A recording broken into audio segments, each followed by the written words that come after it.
ವೀಕ್ಷಕರೇ ನಮಸ್ಕಾರ. ಆರೋಗ್ಯ ಸಾರಥಿ ವಿಶೇಷ ಕಾರ್ಯಕ್ರಮಕ್ಕೆ ಸ್ವಾಗತ.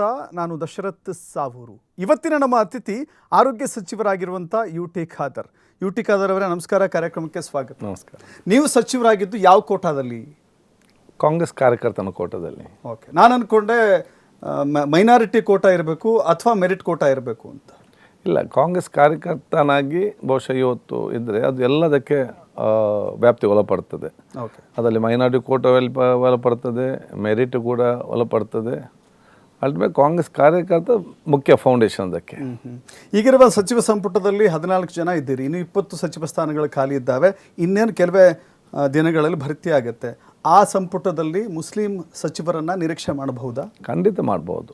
ಕಾಂಗ್ರೆಸ್ ಪಕ್ಷ ಎಲ್ಲ ವರ್ಗದವರಿಗೆ ಕೂಡ, ಅಲ್ಪಸಂಖ್ಯಾತರಿರಲಿ, ದಲಿತರಿರಲಿ, ಹಿಂದುಳಿದ ವರ್ಗದಲ್ಲಿ, ಇನ್ನಿತ ಎಲ್ಲ ಮೇಲ್ವರ್ಗದ ಎಲ್ಲ ಕಮ್ಯುನಿಟಿಯವರಿಗೂ ಕೂಡ ಅದರದ ಪ್ರಾತಿನಿಧ್ಯವನ್ನು ಎಲ್ಲ ಕಡೆ ಹೊತ್ತು ಕೊಟ್ಟಿದೆ.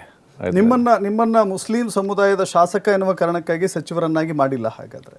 ಅದು ಒಂದು ಅಂಶ ಇದೆ. ಅದು ಮೊದಲನೇ ಕಾಂಗ್ರೆಸ್ ಕಾರ್ಯಕರ್ತನಾಗಿ ಪಕ್ಷನಿಷ್ಠೆ, ಪ್ರಾಮಾಣಿಕತೆ, ಮತ್ತು ನಾನು ಈಗಾಗಲೇ 5 ಬಾರಿ ಶಾಸಕನಾಗಿದ್ದೇನೆ. 4 ಇಲಾಖೆ ಸಚಿವನಾಗಿ ನಾನು ರಾಷ್ಟ್ರೀಯ ಮಟ್ಟದ ಪ್ರಶಸ್ತಿಯನ್ನು ಕೂಡ ನಾನು ಪಡ್ಕೊಂಡಿದ್ದೆ. ಪ್ರತಿಪಕ್ಷದ ಉಪನಾಯಕನಾಗಿ ಸಿದ್ದರಾಮಯ್ಯನವರು ನಾಯಕನಾಗಿದ್ದಾಗ ನಾನು ಉಪನಾಯಕನಾಗಿ ಸದನವನ್ನು ನಡೆಸಿದ್ದೆ. 3 ವರ್ಷಗಳ ನಾನು ಸ್ಪೀಕರ್ ಸ್ಥಾನಕ್ಕೆ ನನ್ನ ಕೆಲಸವನ್ನು ನಿರ್ವಹಿಸಿದೆ. ಇದೆಲ್ಲ ನೋಡಿಕೊಂಡು ಬಹುಶಃ ನನ್ನ ಕಮ್ಯುನಿಟಿ ನೋಡಿಕೊಂಡು, ಪಕ್ಷ ನಿಷ್ಠೆ ನೋಡಿಕೊಂಡು ಮತ್ತು ನನ್ನ ಅನುಭವ ನೋಡಿಕೊಂಡು ಈ ಮೊದಲ ಹಂತದ ನನಗೆ ಕೊಟ್ಟಿದ್ದಾರೆ. ಸರ್ಕಸ್ ಮಾಡ್ತಾ ಇದ್ದಾರೆ ಕೆಲವರು, ಸಂಪುಟಕ್ಕೆ ಸೇರಬೇಕು ಅಂತ ಹೇಳಿ ಸರ್ಕಸ್ ಮಾಡ್ತಾ ಇದ್ದಾರೆ. ಎಷ್ಟು ಸುಲಭವಾಗಿ, ಈಸಿಯಾಗಿ ನೋಡಿ, ಎಷ್ಟು ಖುಷಿಯಿಂದ ನೀವು ಸ್ವೀಕರಿಸಿದ್ದೀರಿ, ಕೆಲಸ ಆರಂಭ ಮಾಡಿದ್ದೀರಿ, ಭಾಳ ಫಾಸ್ಟಾಗಿ ಕೆಲಸ ನಡೀತಾ ಇದೆ ಅಂತ.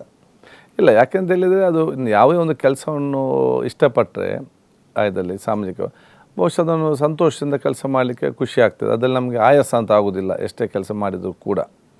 ಆದಾಗ ಸಹ ಯಾವುದೇ ಒಂದು ನೀವು ಹೇಳಿದಾಗ ಯಾವುದೋ ಶ್ರಮ ಪಡೋದಂತ ಹೇಳಿದರೆ ಕಷ್ಟಪಡದೆ ಅಥವಾ ಆ ಕಡೆ ಹೋಗದೆ ಪಕ್ಷ ನೇರ ಗುರುತಿಸಿಕೊಂಡು ಇವತ್ತು ಅವಕಾಶ ಕೊಟ್ಟಿದೆ.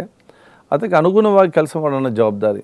ಅದಕ್ಕೆ ನಾನು ಶಕ್ತಿ ಮೀರಿ ಕೆಲಸ ಮಾಡಿ ನಮ್ಮ ಪಕ್ಷಕ್ಕೆ, ಸರ್ಕಾರಕ್ಕೆ ಉತ್ತಮ ಉದ್ದೇಶ ತರ್ತೇನೆ.